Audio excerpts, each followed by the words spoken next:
This is CGTN, China Global Television Network.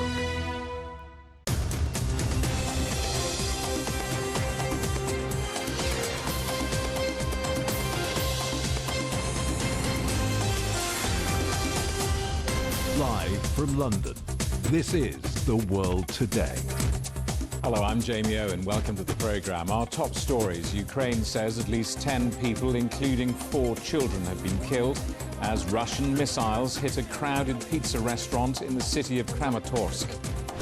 The Kremlin responds to the attack on the Kramatorsk restaurant, insisting it only targets military sites and not civilians. Our other headlines: don't underestimate Russia. The head of NATO warns that Moscow remains strong and calls on members to boost defense spending.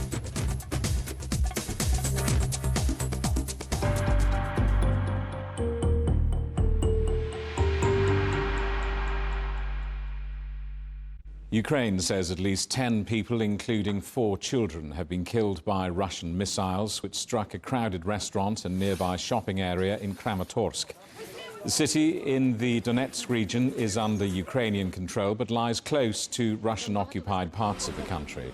Rescuers are still searching through the rubble for survivors. Dozens of people have been injured. Well, let's talk to CGTN's correspondent Stephanie Fried in Chernihiv in northern Ukraine. Stephanie, what's the latest you're hearing?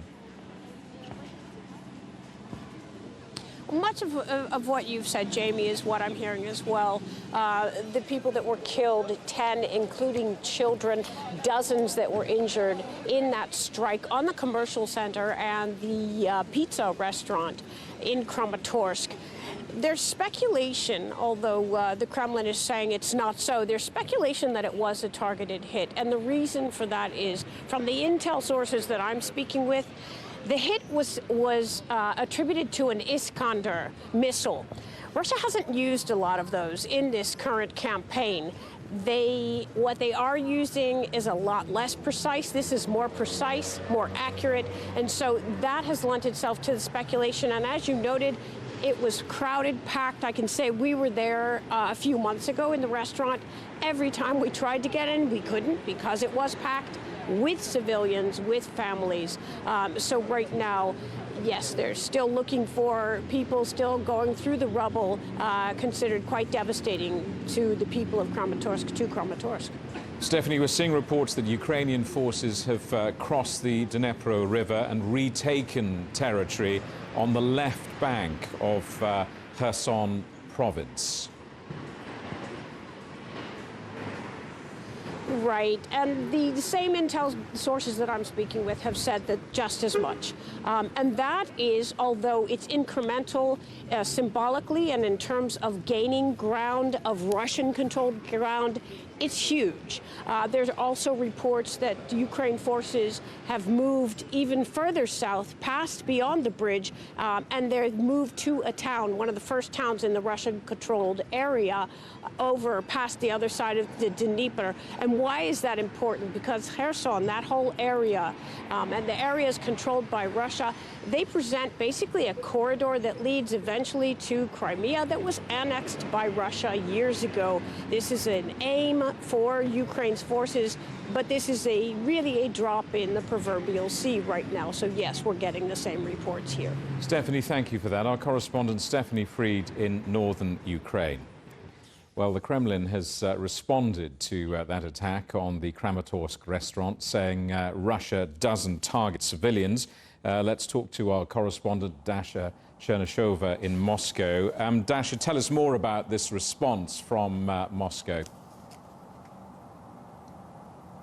Well, indeed, the Kremlin has today reiterated that Moscow is not hitting civilian infrastructure of Ukraine. Instead, it is targeting the infrastructure that is one way or another related to the military infrastructure of Ukraine. And that has been the position of the Kremlin since the very beginning. So Kremlin spokesperson Dmitry Peskov has confirmed that. Also, he has rejected the claims of the UN report with regards to the violation of children's rights in Ukraine. He said that Russia was saving the children from being been shot. And interestingly, the Russian Ministry of Defense has also been commenting on the situation in Kramatorsk. In the daily briefing, press service of the Russia's MOD has confirmed that they have hit a place of temporary dislocation of the 56th Motorized Infantry Brigade in Kramatorsk.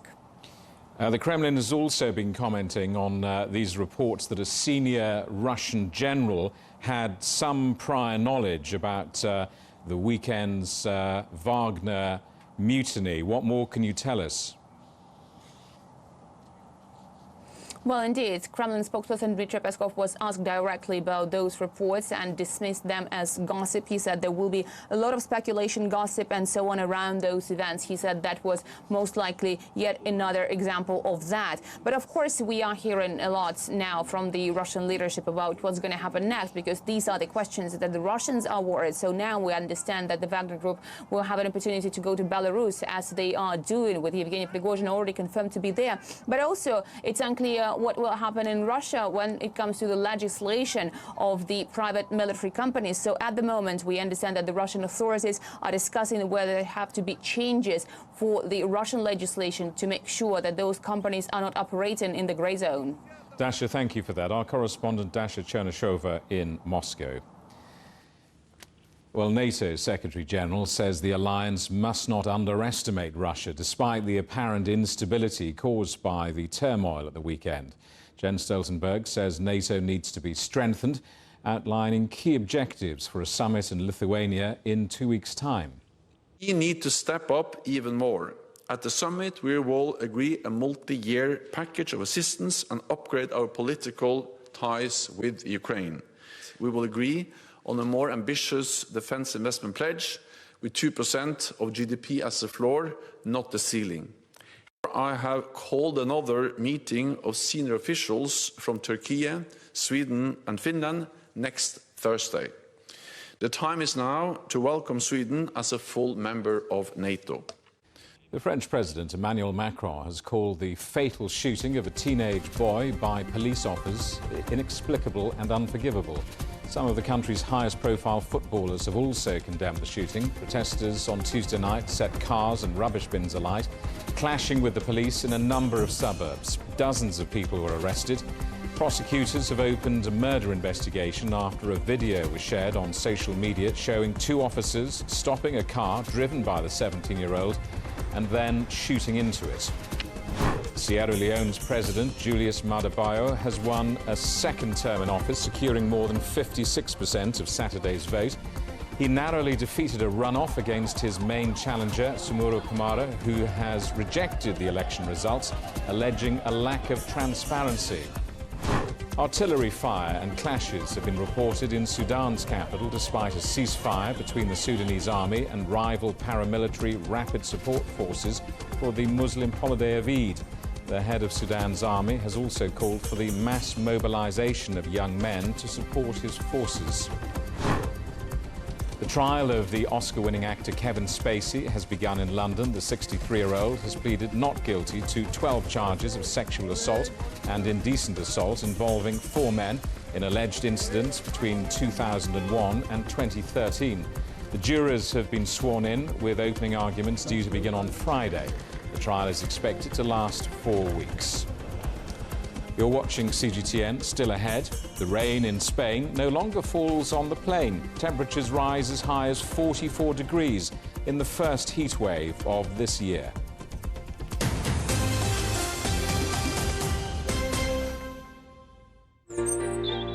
Ever wondered what's the difference between a bear and a bull market? Where are the cash cows? And who are the lame ducks?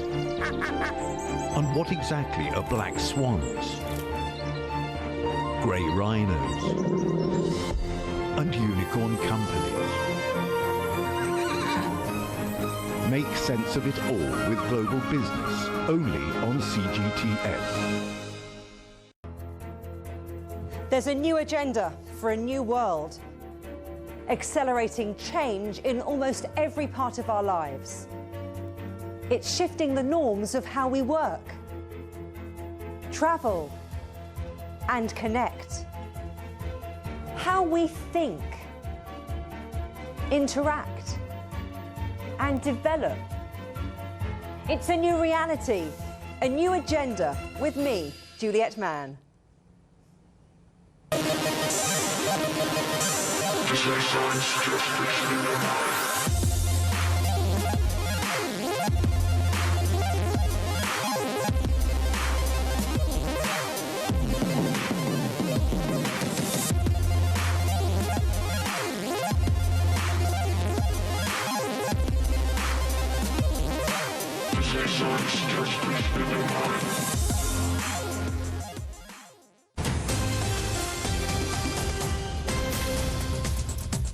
Hello, welcome back. A reminder of our top stories. Ukraine says at least 10 people, including 4 children, have been killed as Russian missiles hit a crowded pizza restaurant in the city of Kramatorsk.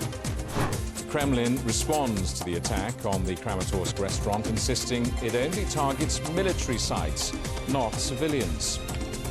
And don't underestimate Russia. The head of NATO warns that Moscow remains strong and calls on members to boost defense spending. Artificial intelligence has the potential to boost economic development. That's the message from the World Economic Forum in China.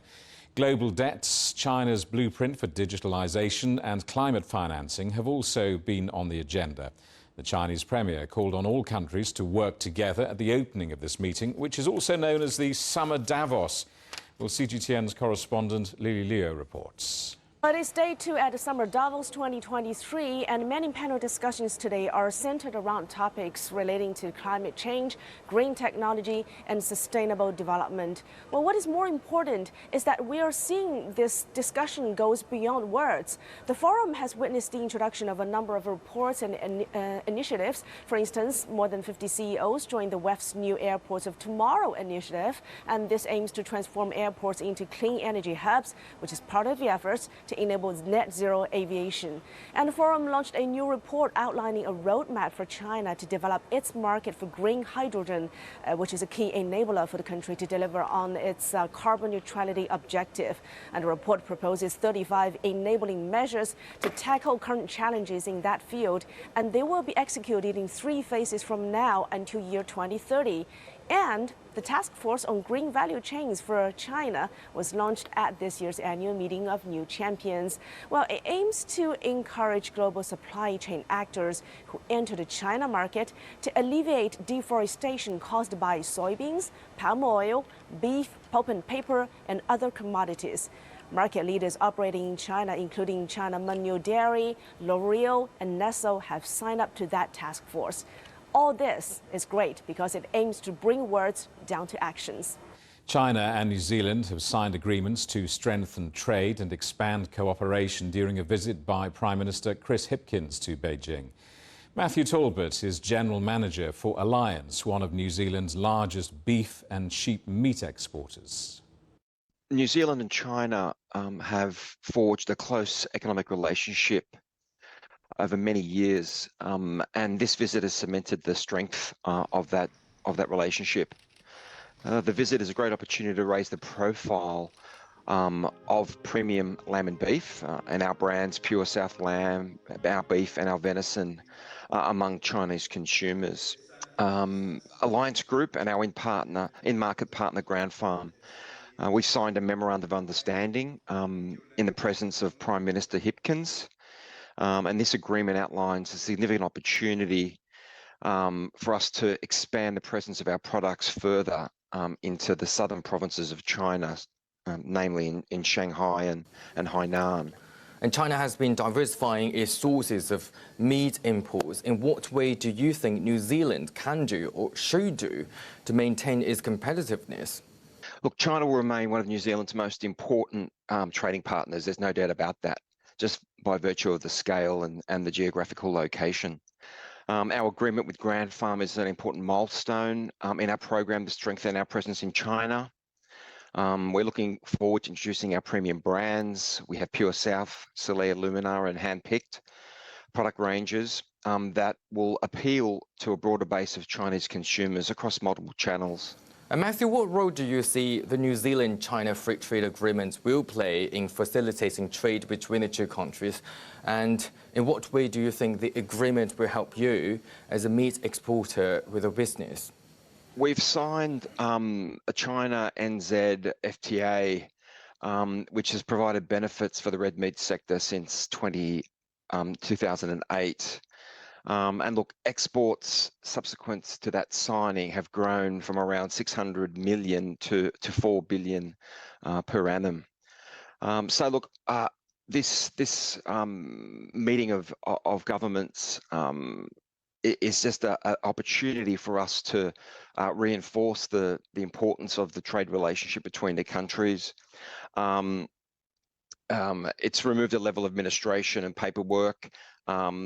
Trade is conducted very seamlessly between the two countries and reduce the compliance costs for red meat exporters to participate in China. Matthew, what challenges do you see right now, given the geopolitical tension between China and some Western countries? How do you think that would affect your business? So look, we're motivated on maintaining and establishing great trade relationships, and we do that successfully with our partners, Grand Farm.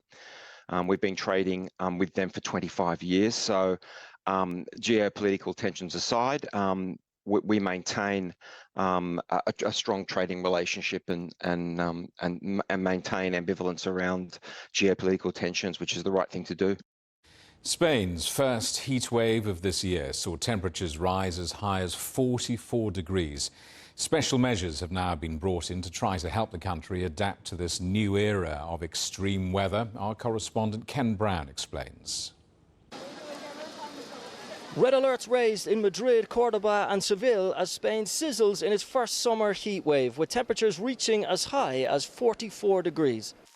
With no beach in the capital, people find refuge at public water parks like this one. I have 3 young girls. We come here to these water jets, which are free, and we can cool off a bit. It's so hot in Madrid that we can't even sleep, even with the air conditioning at full blast. Yesterday I went to one of the local pools in Caso de Campo, so that was really nice, just finding different ways to cool off. But yeah, it's been like the past 5 days have been super hot and insane, so not what I'm used to. This is the hottest product on Spanish shelves right now. It's a USB fan with a solar panel that you can use outside. People are looking for novel ways to stay cool in the soaring temperatures during heat waves that are hitting harder and lasting longer. Over the past 10 years, June heat waves have tripled.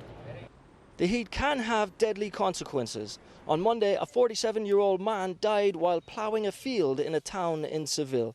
In 2022, the hottest year on record, deaths from heat stroke and dehydration soared by 88% compared to 2021. Now, water shortages are affecting crops, livestock, reservoir levels and biodiversity. Flamingos used to flock to the Fuente de Piedra wetlands in Andalusia, but now the lagoon has dried up. Experts are sounding the alarm. Weather is becoming more extreme, and in Europe, those extreme weather conditions last longer. Last summer, we had heat waves that lasted for weeks, and this spring, we had abnormal heat in April, the hottest April in history. Europe is heating at twice the rate as the rest of the world, and in Spain, drought has caused reservoirs to dry up from Galicia to Catalonia to Cordoba. As rising temperatures continue to break records, new measures are being put in place, limiting hours of outside work, such as construction, to between 7 a.m. and 2 p.m., and setting new guidelines to keep vulnerable groups like children and the elderly from harm. Adapting to a new reality as Spain learns to live with extreme weather. Ken Brown, CGTN, Madrid. Well, a so-called mega drought has been going on for 2 decades in the southwest of the United States, but it's not only the lack of water that's an issue there, but also the systems used to move it. Our correspondent Alistair Baverstock reports now from New Mexico. Truth or Consequences, a town home to 6,000 people in the heart of the New Mexico desert. Despite the arid landscape, water here is plentiful. The town has natural hot springs and stands beside this state's largest reservoir, Elephant Butte. And yet entire neighborhoods are currently going days at a time without running water. Right here. Angie Gonzalez is the city manager. The situation with the water here is that it leaks everywhere. We have a good aquifer that we're pumping out of. Well, we get it into the system.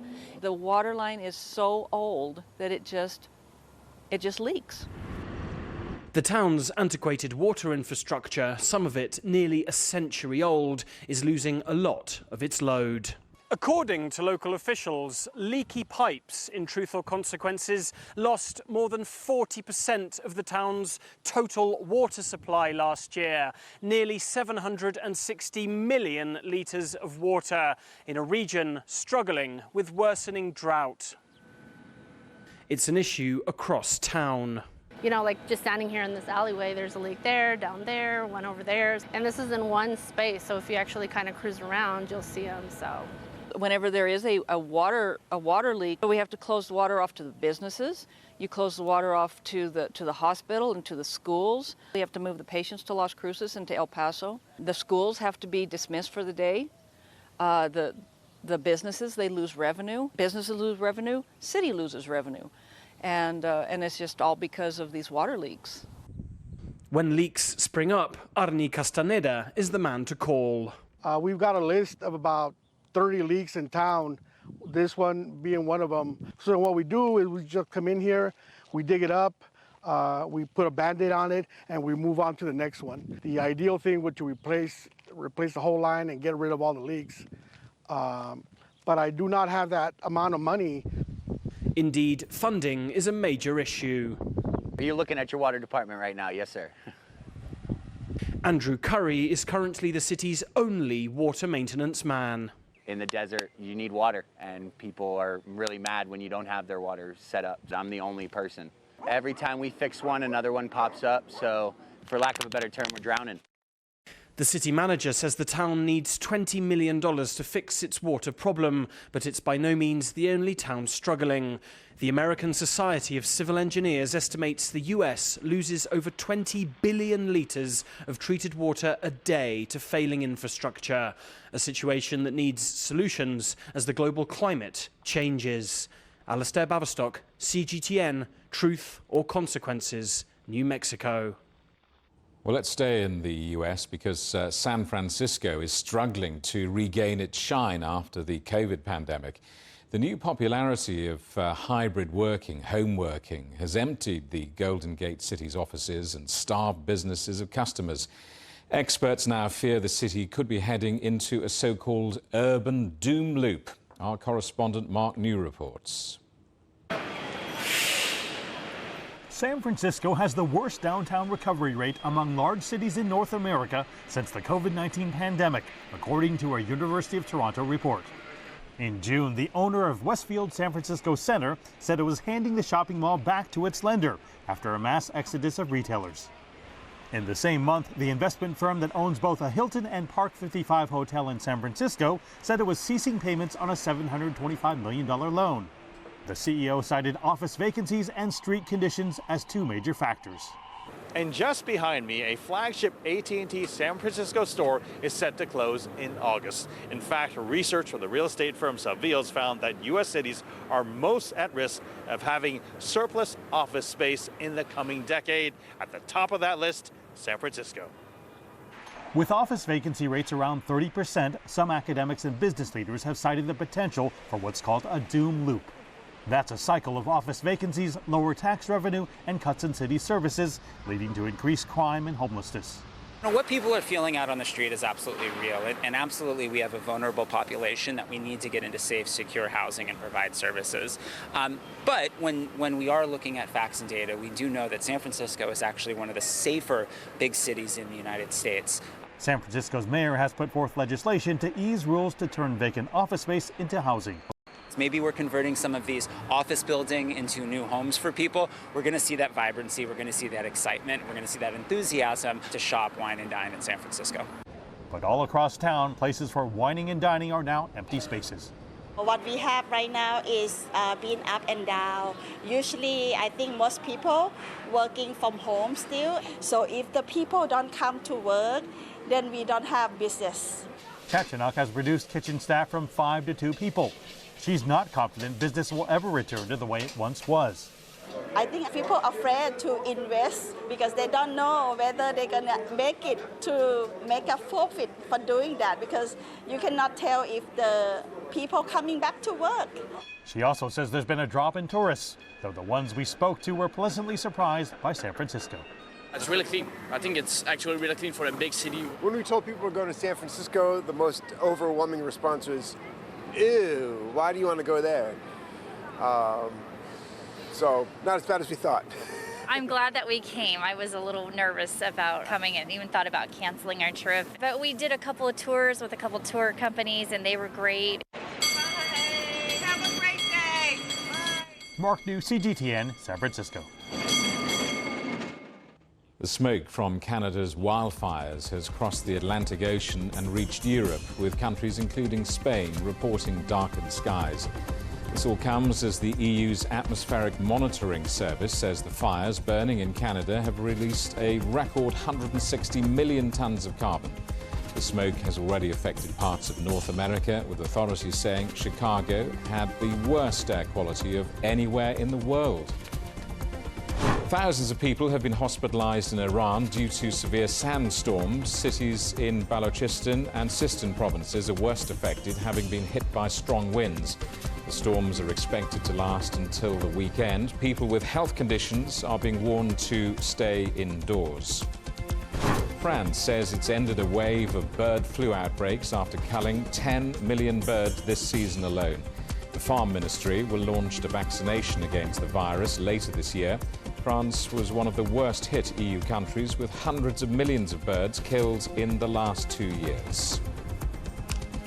The headlines again. Ukraine says at least 10 people, including 4 children, have been killed as Russian missiles hit a crowded pizza restaurant in the city of Kramatorsk. The Kremlin responds to that attack on the Kramatorsk restaurant, insisting it only targets military sites, not civilians. And don't underestimate Russia. The head of NATO warns that Moscow remains strong and calls on members to boost defence spending. And that is the world today. Thank you for watching. There's more news on CGTN Europe's channel on the Telegram app, or scan the QR code on the screen to get stories and updates sent direct to your phone. We're back with more news at the top of this hour. Coming up next, it's World Insight. For now, from all of the team in London, it's goodbye.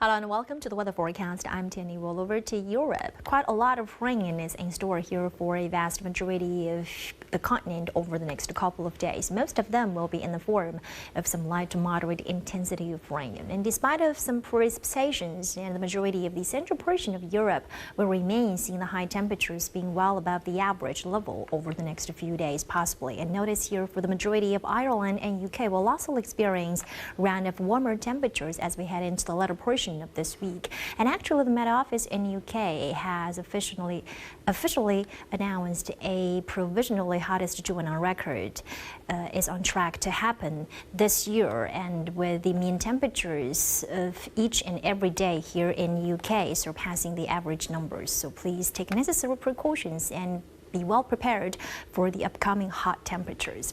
And about business and travel here for the major cities up in the north. Showers for Oslo, Stockholm, as well as Helsinki, and a high of 27 degrees Celsius is in the forecast here for the city of Minsk on Friday.